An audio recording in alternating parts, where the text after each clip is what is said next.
साथी हो हामी आज बिहानको सेड्युलमा धेरै पछाडि आफ्टर लङ टाइम हिँड्दैछौँ।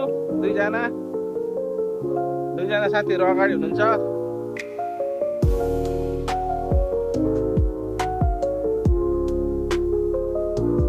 हाम्रो साथीहरू चाहिँ फर्किसक्नुभयो, गाई साहब र छेत्री सर।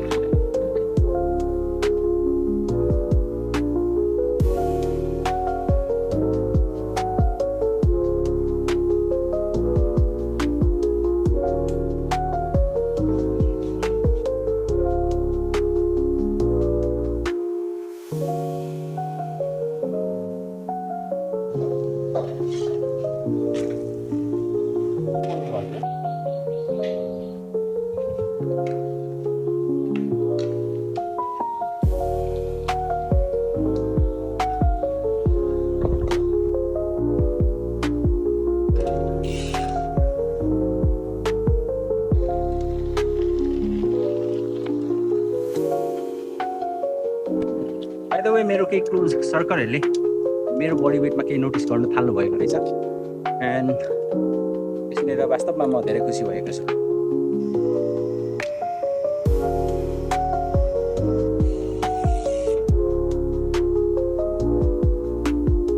बिफोर एन्ड आफ्टरमा वास्तवमा ठुलो कुरा केही चेन्ज भएको होइन। चेन्ज भएको हो त केवल मेरो डिसिप्लिन प्याटर्न।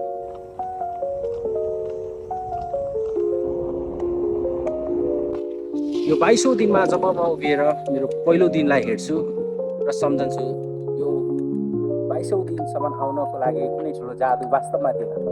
यो त बस साना साना दिनहरूमा मैले हार नमानेका प्रयासहरूको सम्मिश्रण मात्र थियो।